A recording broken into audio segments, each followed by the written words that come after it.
Hi guys and gals, I managed to get my hands on a Dell Precision 5540, so I thought it would be worth doing a quick review on it. The laptop is configured with an Intel Core i9-9980H, Quadro T2000 graphics card, 15.6-inch IGZO 4K touchscreen display, 32 gigs of memory, a 1TB Western Digital Black NVMe SSD, Intel AX200 Wi-Fi 6 card, Windows 10 Pro, and a 97 watt-hour battery. At the time this video was released, the cost of the laptop came out to $33.40 plus tax. Yikes. The laptop is pretty much maxed out with the exception of upgrading memory or disk space, which is very easily upgradable, as you will see in a little bit. The 5540 is very similar to the XPS 157590, but has more than likely better components used in the laptop and the option to order the laptop with an i9 or Xeon processor and an Nvidia Quadro workstation graphics card, and of course priced at a premium. After removing the 10 screws around the bottom of the laptop and 2 screws under the middle cover, there are 2 DIMM slots which according to Dell is upgradable to 64 gigs, PCIe slot for your SSD, a WLAN slot, surprisingly no WWAN slot, and a relatively easily replaceable 97 watt-hour battery. Also, you can see that the heatsink and heat pipe design is rather interesting and is shared between the CPU and GPU. There are 2 fans that cool the heat sinks, and as you will see later in the video, cooling is inadequate. One other interesting thing to notice is what looks like the chipset has a thermal pad on it, and uses the bottom lid as passive cooling for it since the bottom lid is aluminum. I think that Dell should have done something similar with the CPU and GPU heatsink to help the laptop dissipate heat through the bottom lid. Maybe they didn't do it because that could cause the bottom lid to become too hot to the touch. Now onto the performance of the laptop. I ran user benchmark on the 5540 and it looks like the laptop is performing normally. And also ran Cinebench, PCMark 8, and NovaBench to benchmark the laptop, and over 3 runs the average scores were 3012, 3427, and 2862 respectively. To be honest, I was expecting better results since this is a 45 watt 8-core processor. And even though my Lenovo X13 with an AMD Ryzen 4750U has 8 cores and 16 threads, it only has a TDP of only 15 watts and scored a 2885 in Cinebench.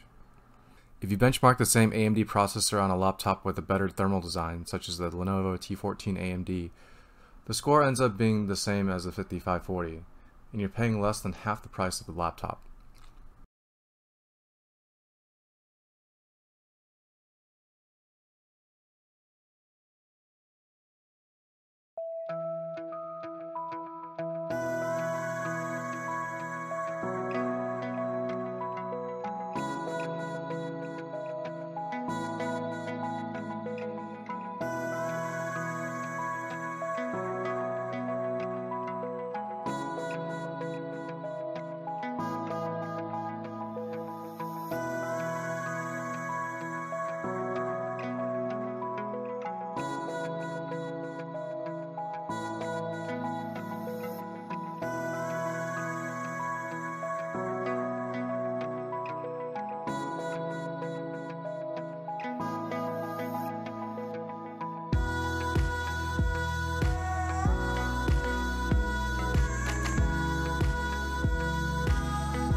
So let's start with the things I like about the laptop. Personally, I like the form factor of the laptop and how much it packs in for a 15-inch laptop. The 4K IGZO screen is beautiful, and I'm glad that Dell decided to move the camera to the top compared to the 5520, which is on the bottom left corner. Camera quality has also improved over the 5520. Now on to the negatives. As I mentioned earlier, this laptop has thermal issues and severely throttles. Running Cinebench, which doesn't apply any load on the GPU, the temperature rose to 100 degrees Celsius, and even after tests, took sometimes over 5 minutes to cool down. The fan was indeed rather loud and remained this way for quite a while until the laptop was able to recover back to normal temperatures. Next, this is more personal preference, but I prefer laptops with physical touch buttons on the touchpad, and the 5540 doesn't have it. The speakers on the laptop are not bad for a 15-inch laptop, but could definitely be better.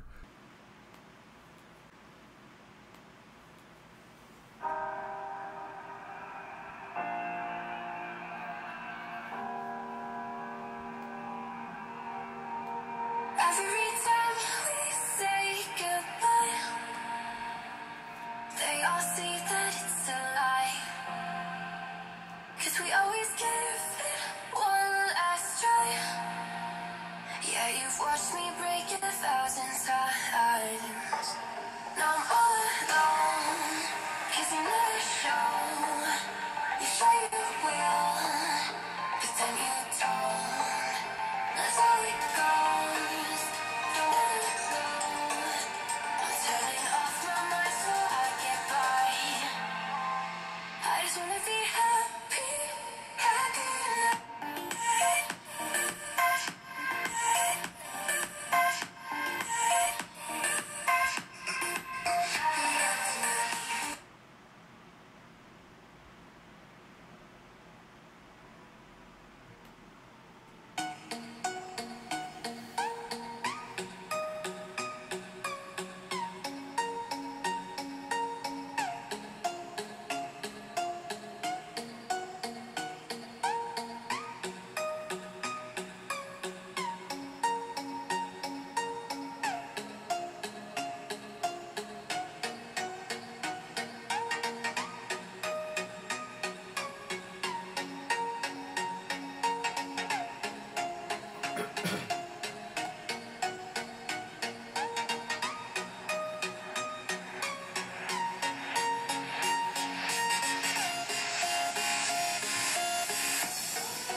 So would I recommend getting a Precision 5540?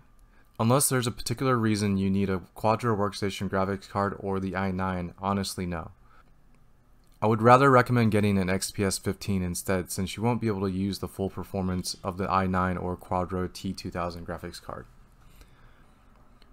Another laptop to consider is the Razer Blade 15, which is offered with the Core i7 dedicated graphics card, and from what I hear, a much better thermal design than other ultra portable laptops. I hope this quick review helps you with picking out your next laptop. Do you like videos like this, or do you want me to do a video on what I think is wrong with laptops these days, such as problems with heat dissipation, bad build quality, or poor speaker quality? Comment down below. Like, share, subscribe, and I'll see you in the next video.